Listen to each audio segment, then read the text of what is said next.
have been a difficult time for us as a country, where Kenyans have regrettably lost lives, many have been injured, property destroyed, and our institutions, especially constitutional institutions, attacked. Once again, I extend my deepest condolences to those who unfortunately lost their lives. One life, as we all know, lost is a life too many.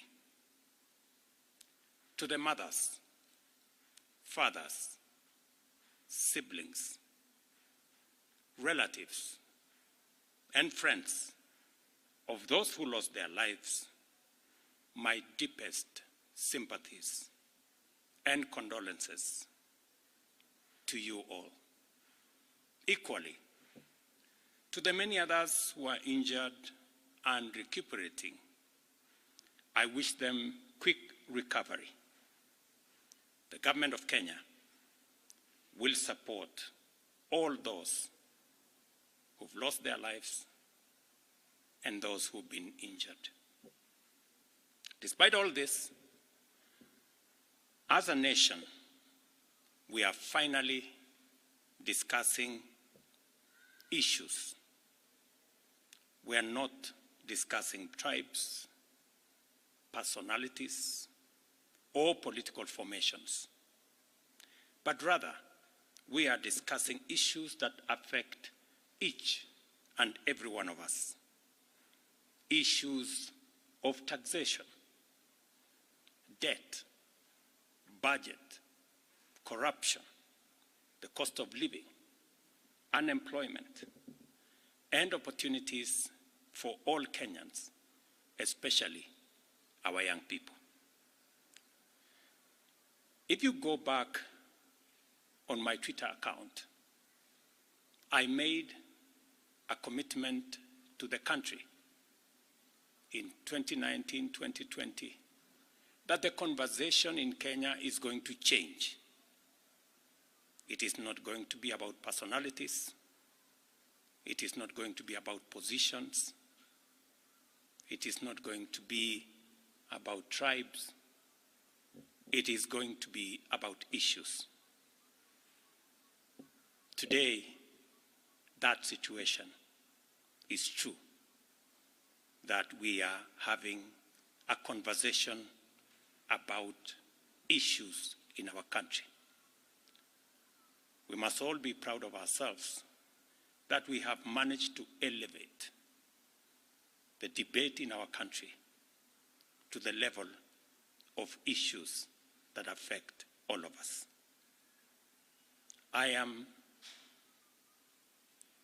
very happy that we are having a conversation about jobs for our young people, about opportunities for business, about manufacturing, about taxation, about debt, and all the other things that are important to all of us.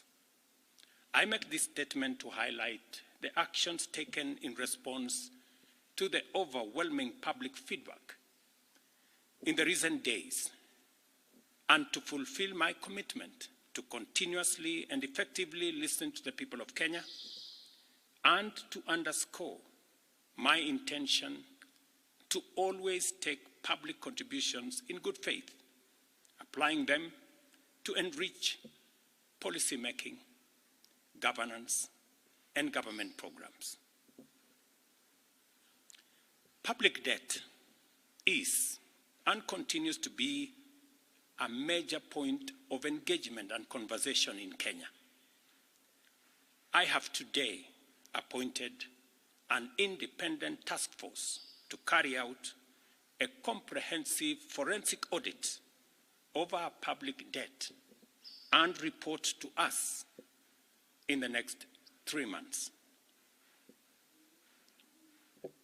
This audit will provide the people of Kenya with clarity on the extent and nature of our debt, how public resources have been expended, and will also recommend proposals for managing our public debt in a manner that is sustainable and does not burden future generations.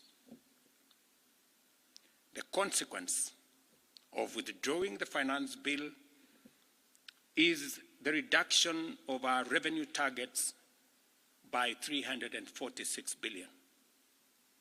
Over the last few days, our Treasury team has been assessing the adverse impact of either reducing the budget by 346 billion in full or borrowing the 346 billion in full.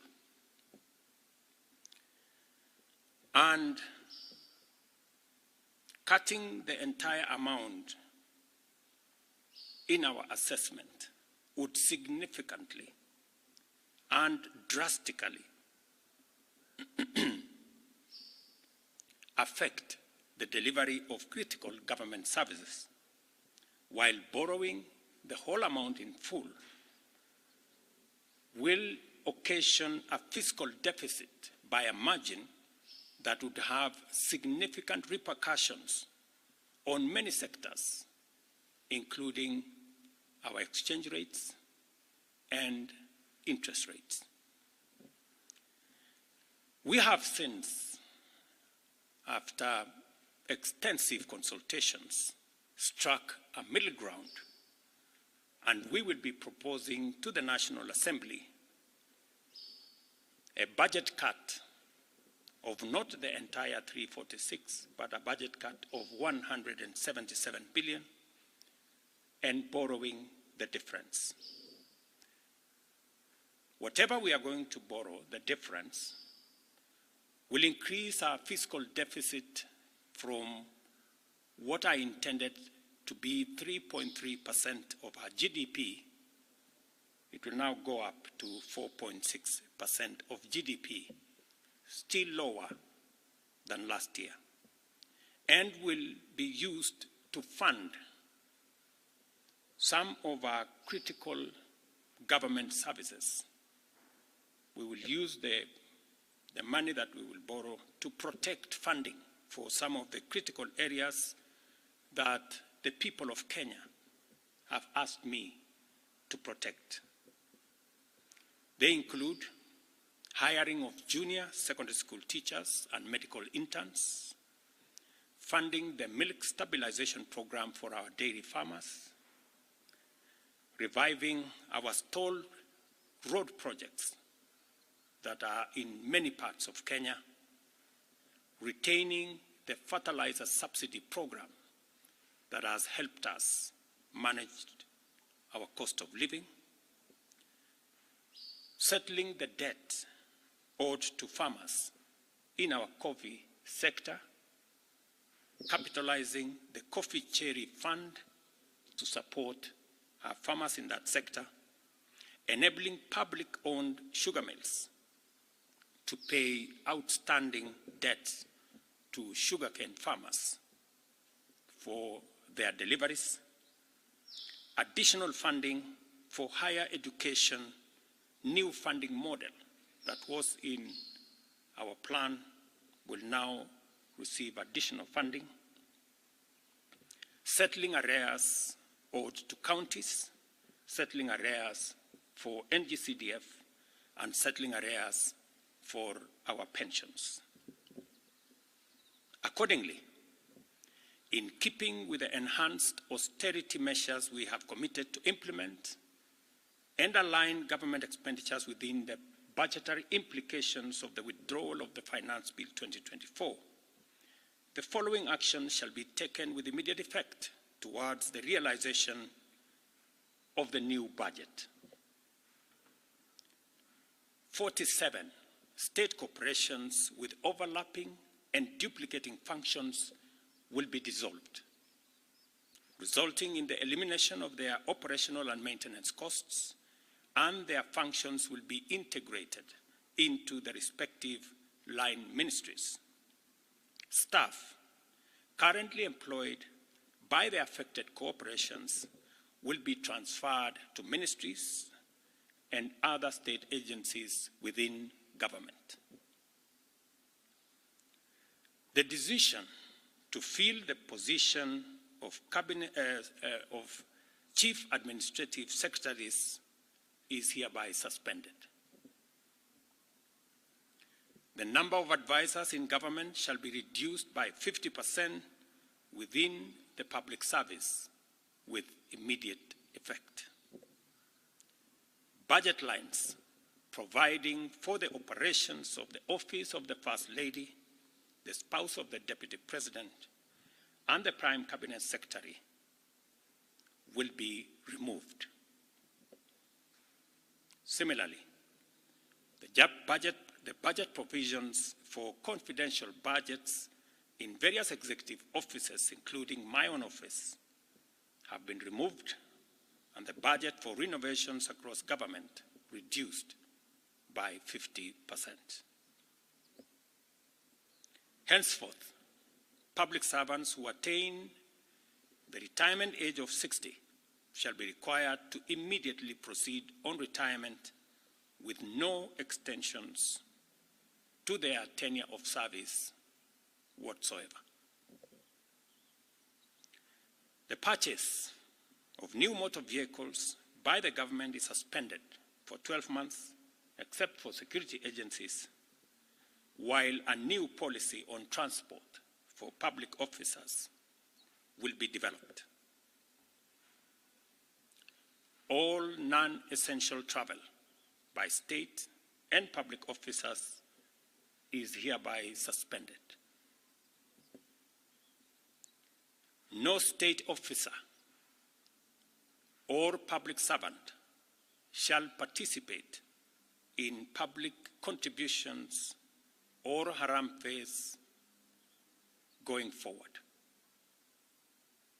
The Attorney General is hereby directed to prepare and submit legislation to this effect and develop a mechanism for structured and transparent contributions for public, charitable, and philanthropic purposes. These measures will be followed by changes in government that I will be making shortly. We are determined to carry out this and other interventions to improve the quality, efficiency, and transparency in serving the people of Kenya and ensure that citizens receive maximum value for their resources from a public sector that prioritizes their welfare.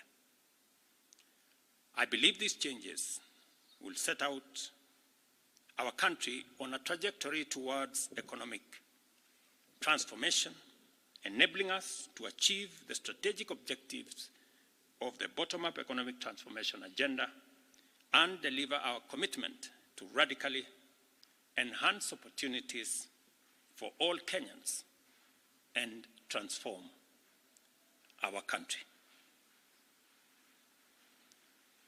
Thank you very much. God bless you, and God bless our great country, Kenya.